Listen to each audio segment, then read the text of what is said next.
Hello everyone, welcome back to my channel. तो आज का हमारा टॉपिक है वाइटल साइंस में टेम्परेचर। इससे पहले मैं आपको वाइटल साइंस का इंट्रोडक्शन दे चुकी हूँ। अगर आपने अब तक वो लेक्चर नहीं देखा है तो जाओ जा करके देख लो। ठीक है, आज हम बात करने वाले हैं टेम्परेचर की। तो देखो टेम्परेचर क्या होता है, इसकी मैंने यहाँ पे दो डेफिनेशंस लिखी हैं। ठीक है, टेम्परेचर को अगर मैं बेसिक आपको हिंदी में बताऊँ मीनिंग, तो मतलब होता है तापमान। ठीक है, अब बात कर रहे हैं बॉडी के रेफरेंस में, तो क्या होगा, हमारी बॉडी में बहुत सारी प्रोसेस चलती हैं। ठीक है, तो हमारी बॉडी में क्या होती है, हीट प्रोड्यूस हो रही है। ठीक है, हमारी बॉडी में बहुत सारी प्रोसेस चलती है, उससे हमारी बॉडी में क्या हो रही है, हीट प्रोड्यूस हो रही है। तो हीट की प्रोडक्शन और हीट की लॉस, ठीक है, एक साइड हीट प्रोड्यूस हो रही है, एक साइड हीट लॉस हो रही है, उसके बीच के बैलेंस को हम बोलते हैं टेम्परेचर। ठीक है, अगर हमारी बॉडी में हीट का प्रोडक्शन ज्यादा होने लग जाएगा और हीट लॉस नहीं होगा, तब हमारा टेम्परेचर बहुत ज्यादा हाई हो जाएगा। अगर हमारी बॉडी में हीट लॉस ज्यादा होने लगेगा और हीट प्रोडक्शन नहीं होगा, तो हमारा टेम्परेचर बहुत ज्यादा कम हो जाएगा। दोनों ही कंडीशंस में प्रॉब्लम हमें होगी। ठीक है, इसलिए हमारी बॉडी क्या करती है, बैलेंस बना के रखती है हीट के प्रोडक्शन में और हीट के लॉस में। ठीक है, इस बैलेंस को ही हम टेम्परेचर कहते हैं। आई थिंक अब आपको टेम्परेचर समझ में आ गया होगा, इसकी मीनिंग समझ में आ गई होगी। ठीक है, यहाँ मैंने दो डेफिनेशंस लिख रखी है टेम्परेचर की। पहली है इट इज द हॉटनेस और कोल्डनेस ऑफ द बॉडी। ठीक है, सेकेंड डेफिनेशन है balance between heat production and heat loss of the body. ठीक है, बॉडी में जितनी हीट प्रोड्यूस हो रही है उसके ही कंपैरिजन में हीट लॉस भी हो रही है। उन दोनों के बीच में अगर बैलेंस बना हुआ है तो वो ठीक है, उससे हमारा टेम्परेचर क्या है, मेंटेन रह रहा है। ठीक है, अब आपको क्लियर हो गया होगा डेफिनेशन क्या है। ठीक है, अब बात करते हैं हम नॉर्मल टेम्परेचर कितना होता है एक अडल्ट का। अगर कोई एवरेज अडल्ट है उसका नॉर्मल टेम्परेचर कितना होगा, हम दो में बात करने वाले हैं, फ़ारेनहाइट और सेल्सियस। ठीक है, एक चीज मैं आपको और बता दूं, हम टेम्परेचर को दो रीडिंग्स में नोट करते हैं, तो फिर सेल्सियस में करते हैं या फ़ारेनहाइट में करते हैं। ठीक है, अगर मैं आपको बात करूं नॉर्मल अडल्ट का टेम्परेचर सेल्सियस में कितना होगा, तो 37 डिग्री सेल्सियस, ये नॉर्मल वैल्यू है। ठीक है, वही बात करूं 98.6 डिग्री फ़ारेनहाइट, तो ये फ़ारेनहाइट की नॉर्मल वैल्यू है। ये आपको वैल्यू पता होनी चाहिए, ये आपसे कहीं भी पूछी जा सकती है, आपके कोई भी वाइवा क्वेश्चन में ये पूछ सकते हैं। ठीक है, अब इतना क्लियर हो गया। अब इससे हम आगे बढ़ते हैं। अब हमारी बात आती है, हम कह रहे हैं हीट प्रोडक्शन हो रहा है, हीट प्रोड्यूस हो रही है, तो हीट प्रोड्यूस कैसे हो रही है। ठीक है, तो देखो हीट प्रोडक्शन की हमारी जो प्रोसेस होती है उसको बोलते हैं थर्मोजेनेसिस। ठीक है, जहां भी वर्ड थर्मो आ जाए तो समझ जाना कहीं ना कहीं वहां बात टेम्परेचर की या हीट की हो रही है। ठीक है, थर्मो का मतलब ही होता है, जो ये थर्मो टर्म है इसका इतने का मतलब ही होता है हीट से। ठीक है, और जेनेसिस का मतलब आपको पता होगा, प्रोडक्शन होना, प्रोड्यूस होना। ठीक है, देखो बिल्कुल भी टफ नहीं होता है कोई भी सब्जेक्ट, बस हमें क्या करना है, उसके जो टर्म्स है ना उनको ब्रेक डाउन कर लो, उनको तोड़ो और उसके बाद में उनका मीनिंग समझो। जैसे अंग्रेज करते थे ना कि तोड़ो और राज करो, हमें वो वाली पॉलिसी आपने पढ़ाई में यूज करनी है। हमें क्या करना है, जो वर्ड्स टफ लग रहे हैं उनकी मीनिंग को तोड़ लो, मीनिंग देखो और अपने आप से समझ आ जाएगा कि वो वर्ड क्या कहना चाह रहा है। ठीक है, ऐसे ही थर्मोजेनेसिस है, थर्मो का मतलब कहीं ना कहीं किससे रिलेट कर रहा है, हीट से, टेम्परेचर से। ठीक है, जहां भी वर्ड थर्मो आ जाए समझ जाना आज के बाद। ठीक है, अब आ गया जेनेसिस। जेनेसिस का मतलब होता है प्रोडक्शन, सिंथेसिस करना। ठीक है, तो हमें समझ आ रहा है कि अगर हीट प्रोड्यूस हो रही है वो किस प्रोसेस के थ्रू हो रही है, थर्मोजेनेसिस के थ्रू हो रही है। ठीक है, और जो हीट लॉस होता है वो किसके थ्रू होता है, उसके बहुत सारे मेथड्स होते हैं, आपके कन्वेक्शन, आपके रेडिएशन, इवेपोरेशन, ये मेथड के थ्रू क्या होती है, आपकी हीट लॉस होती है। अब हीट लॉस कैसे होती है वो आपको एक बार बता देती हूँ। देखो कभी भी किसी को फीवर आता है तो डॉक्टर बोलता है कि आप जो है इस पेशेंट को कूलर के सामने मतलब बिठाइए, लिटाइए, या फिर एसी ऑन करिए। ठीक है, या फिर क्या करते हैं हम गर्म ठंडे पानी की पट्टियां रखते हैं। ठीक है, तो उन सबसे क्या होता है, हीट लॉस होती है हमारी। ठीक है, इतना क्लियर हो गया। अब देखो बात आती है कि टाइप्स कितने होते हैं टेम्परेचर के। अगर नींद आ रही है, लग रहा है कि लेक्चर थोड़ा सा बोरिंग हो रहा है, तो 5 पानी ले सकते हो, कॉफी ले सकते हो, ठीक है, जो आपको पसंद है आप वो ले सकते हो। अब बात आती है टेम्परेचर की। तो टेम्परेचर दो टाइप्स का होता है, ठीक है, कोर टेम्परेचर और सरफेस टेम्परेचर। फिर बात वही आ गई कि नाम में समझो, नाम में ही सब कुछ है, ठीक है। कोर टेम्परेचर मतलब क्या हो गया कि डीप टिश्यूज का टेम्परेचर, क्योंकि कोर का मीनिंग कहीं ना कहीं यही होता है, कोर का जो टर्म है इसका मीनिंग यही होता है, ठीक है। तो कोर टेम्परेचर क्या हो गया, ऐसा टेम्परेचर जो हमारे डीप टिश्यूज का या फिर इंटरनल ऑर्गन्स का टेम्परेचर है, ठीक है, उस टेम्परेचर को हम बोलते हैं कोर टेम्परेचर। क्लियर हो गया इतना। वही बात आती है सरफेस टेम्परेचर की। तो सरफेस से तो नाम से ही समझ आ रहा है कि ऊपरी, जो हमारे ऊपर की बॉडी सरफेस है उसका टेम्परेचर। क्लियर हो गया। टेम्परेचर दो टाइप्स का है, कोर टेम्परेचर मतलब डीप टिश्यूज का इंटरनल ऑर्गन्स का टेम्परेचर है वो, ठीक है। वही सरफेस टेम्परेचर है तो मतलब क्या हो गया कि ऊपरी हमारा जो सरफेस है, बॉडी सरफेस है उसका टेम्परेचर, ठीक है। इतना क्लियर हो गया। अब बात आती है हमारी यहाँ पे कि हीट रेगुलेटिंग सेंटर कौन है, ठीक है। देखो ये मैंने यहाँ पे इसलिए लिखा है क्योंकि ये क्वेश्चन आपसे वाइवा में पूछा जाता है, ठीक है। ये आपका कॉम्पिटिटिव के लिए भी इम्पोर्टेंट है कि हीट रेगुलेटिंग सेंटर क्या है। तो हीट रेगुलेटिंग सेंटर है आपका हाइपोथैलेमस, ठीक है। ये जो हाइपोथैलेमस है ना, यही सबसे इम्पोर्टेंट रोल प्ले कर रहा है। यही हमारे जो हीट प्रोडक्शन है, हीट लॉस है, उन सबको रेगुलेट करता है, ठीक है। इतना क्लियर हुआ। अब देखो यहाँ पे आते हैं कुछ साइट्स, ठीक है।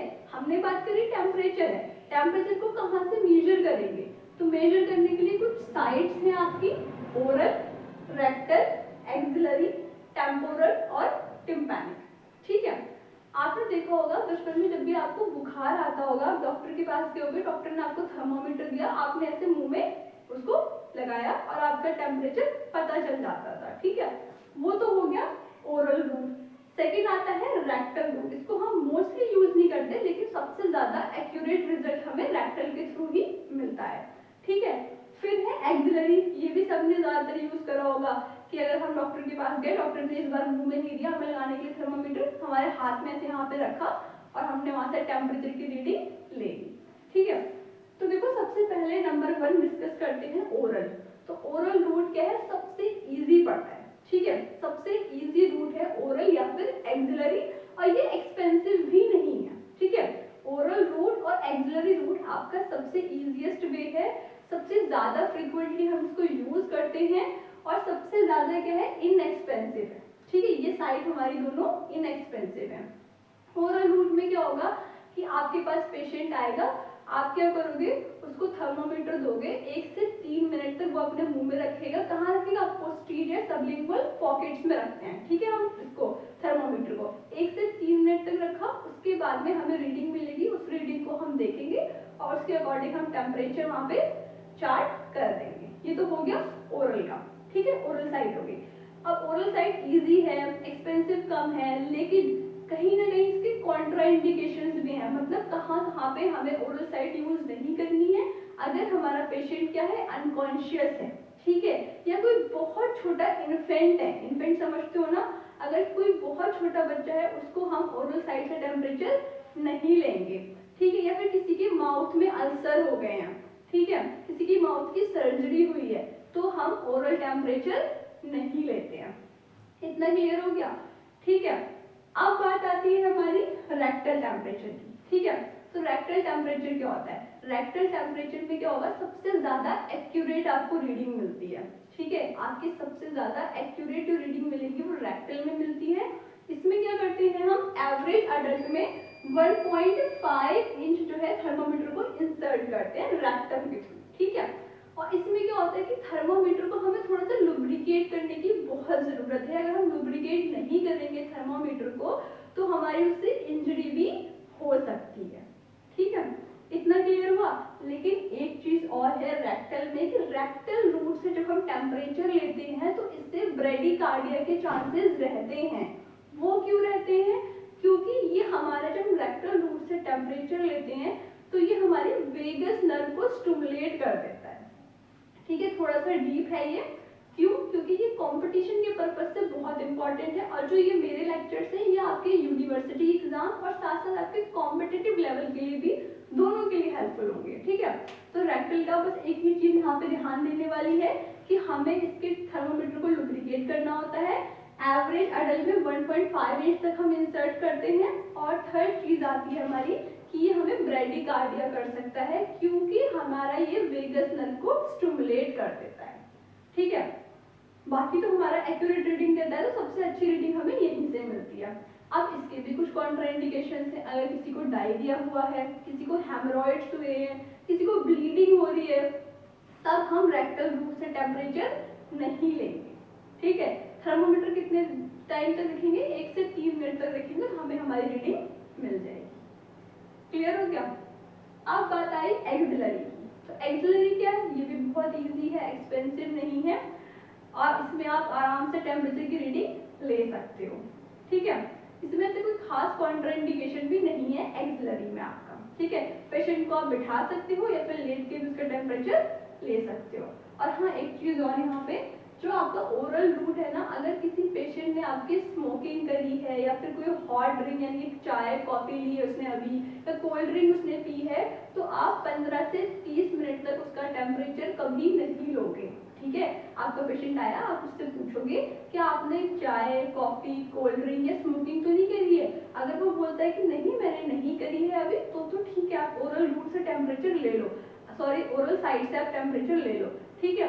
अगर वो कहता है कि हाँ मैंने अभी जस्ट आने से पहले एक सिगरेट ली थी या 1 कप कॉफी मैंने अभी पी है, 5 मिनट पहले पी है मैंने, तो आप 30 मिनट 15 से 30 मिनट तक उसका वेट करोगे, उसके बाद में आप उसका ओरल साइड से टेम्परेचर लोगे, ठीक है।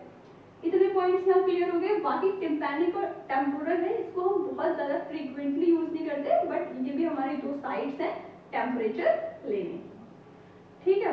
अब देखो 2 टर्म आते हैं, एक आता है आपका हाइपर और एक आता है आपका हाइपो, ठीक है। हाइपर का मतलब ही होता है ज्यादा, ठीक है। जहां भी हाइपर लग जाए समझ जाना मतलब है ज्यादा, हाइपो का मतलब है कम। तो ऐसे जब हाइपरथर्मिया और हाइपोथर्मिया, ठीक है, हाइपोथर्मिया हो गया मतलब टेम्परेचर जो है आपका 95 डिग्री फ़ारेनहाइट से कम जा रहा है, तो आप बोलोगे हाइपोथर्मिया यानी कि टेम्परेचर बहुत ज्यादा कम हो रहा है, ठीक है। वही हाइपरथर्मिया आप कब बोलते हो? जब आपका 105 तक टेम्परेचर 105 डिग्री फ़ारेनहाइट अगर आपका टेम्परेचर रह रहा है, तो आप बोलोगे उसको हाइपरथर्मिया, ठीक है। अब एक चीज और आती है आपकी फीवर। फीवर को हम इंग्लिश में जो मेडिकल टर्म होता है उसमें बोलते हैं पायरेक्सिया, ठीक है।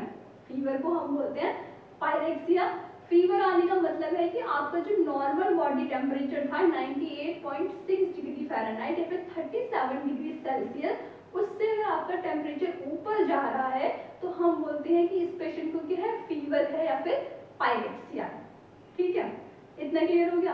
बाकी अगर आपको कन्वर्जन सीखना है कि सेल्सियस से फ़ारेनहाइट में कैसे कन्वर्ट करते हैं और फ़ारेनहाइट से सेल्सियस में कैसे कन्वर्ट करते हैं टेम्परेचर को, तो उसके लिए मैं आपके अलग से एक वीडियो बना दूंगी। बाकी यहाँ मैंने जितने भी आपके टेम्परेचर से रिलेटेड पॉइंट्स थे वो सारे के सारे कवर करने की कोशिश करी है। अगर आपको ये वीडियो अच्छी लगी हो, आपके लिए हेल्पफुल रही हो, तो प्लीज़ इसको ज़्यादा से ज़्यादा लाइक करना, शेयर करना। और अगर कोई ऐसे टॉपिक्स हैं जिन पे आपको लगता है कि मुझे वीडियो बनानी चाहिए, अगर मेजॉरिटी बोलेगी तो मैं उस पर वीडियोस पहले बनाऊंगी, ठीक है। लास्ट में एक ही चीज़ बोलना चाहूँगी, हारा वही जो लड़ा नहीं, ठीक है। सिचुएशंस कैसी भी हो, कोशिश करो कि उससे फाइट करो और अपने लिए अपनी जो वे है उसको खुद से बनाओ, ठीक है। अगर कहीं पे कोई डाउट लगे, कोई भी क्वेश्चन हो, तो आप मुझसे कमेंट सेक्शन में पूछ सकते हो। टेलीग्राम ग्रुप को ज्वाइन नहीं करा है तो कर लेना, वहाँ पे बहुत सारे अपडेट्स मैं देती रहती हूँ, ठीक है। तब तक के लिए thank you and have a nice day.